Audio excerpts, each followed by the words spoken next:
Okay guys, time kita bawa kereta, dia macam dengar bunyi berdengung. Lagi kita laju, lagi dia kuat. Kalau kita slow, dia slow.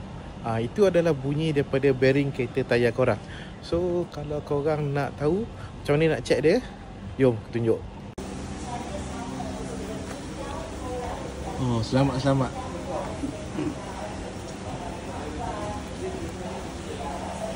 Ini langkah-langkah untuk check bearing. Bunyi tak bunyi. Belakang. Sekali lagi, mutar ke ni?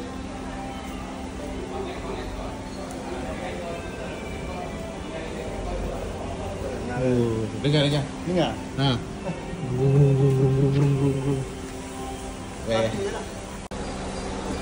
Tu bearing tu.